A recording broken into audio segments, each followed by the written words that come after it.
নিশ্চয়ই আল্লাহ তাআলা তোমাদেরকে ন্যায় বিচারের আদেশ দেন, সদাচরণের আদেশ দেন। তিনি তোমাদের নিকটাত্মীয়দেরকে দানের আদেশ দেন, আর তিনি তোমাদেরকে অশ্লীলতা থেকে নিষেধ করেন, মন্দ কাজ থেকে নিষেধ করেন, অবাধ্যতা সীমা লঙ্ঘন থেকে নিষেধ করেন। তিনি তোমাদেরকে উপদেশ দেন যাতে তোমরা শিক্ষা গ্রহণ করো। সুবহানাল্লাহ। উপদেশ দিচ্ছে স্বয়ং কে? তিনটা জিনিসের আদেশ। ইয়ামুরু বিল আদল, সুবিচার ন্যায় বিচারের আদেশ তিনি দেন। ইহসানের আদেশ দেন, যাতে আমরা ইহসান করি, একে অপরের প্রতি সুবিচার করি, মহানুভবতা দেখায়, অনুগ্রহ দেখায়, আর নিকট আত্মীয়দেরকে যেন আমরা দান করি। এই তিনটা আদেশ তিনি দিয়েছেন।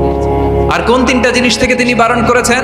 অশ্লীলতা, ফাহশা, মুনকার, মানে সব মন্দ আর অসৎ কাজ, এগুলো থেকে তিনি আমাদেরকে বারণ করেন। ওয়াল বাগি, অবাধ্যতা, সীমা লঙ্ঘন, এই তিনটা কাজ থেকে তিনি আমাদেরকে বারণ করেন। তিনি আমাদেরকে উপদেশ দেন, স্বয়ং আল্লাহ তাআলা আমাদেরকে উপদেশ দেন যাতে করে আমরা শিক্ষা গ্রহণ করি। সুবহানাল্লাহ।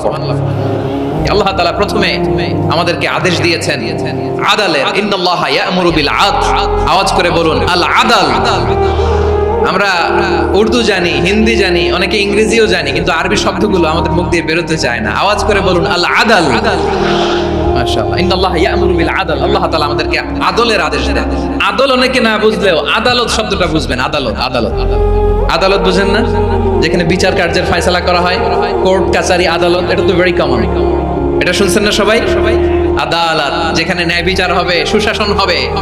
কিন্তু ভাগ্যের কি নির্মম পরিহাস, ওখান থেকে মিথ্যা সাক্ষী দিয়ে মনমতো রায় দিয়ে দেয়া হয়। এগুলোর পরিবর্তন হওয়ার দরকার আছে না নাই?